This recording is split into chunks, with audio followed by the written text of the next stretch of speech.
Ngizothanda ukuthi ngikubingelele ngiphinde futhi ngikwamukele khona la kuZimi Live. If ufuna ukuhlezi updated ngezitethe yakho la eMzansi, ungakhohlwa nje ukuthi subscribe le channel and uphinde uklike ibell for ama notification. Kwi video yethu namhlanje ngizokhuluma ngoKelly Khumalo. Kelly Khumalo kuyatrenda einkundleni zokuxhumana, utrenda nje ku Twitter, ku Facebook, ku Instagram na ku TikTok.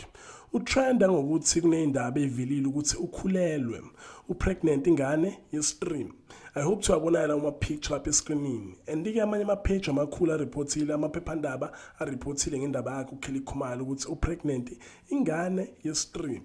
But yena uKelly Khumalo bengayikhuluma indaba yakhe ukuthi upregnant nana akhuluma nokuthi ubani baba wengane, but indaba ivelile impela iphumile ukuthi uKelly Khumalo upregnant ingane yestream. Ziningi izinto ezenzakalayo empilweni yakhe uKelly Khumalo. Khumbula ukuthi uKelly Khumalo umsolo ekufeni kwasenzo meyiwa. And nakho efunja manje trending indaba zokuthi ukhulelwe.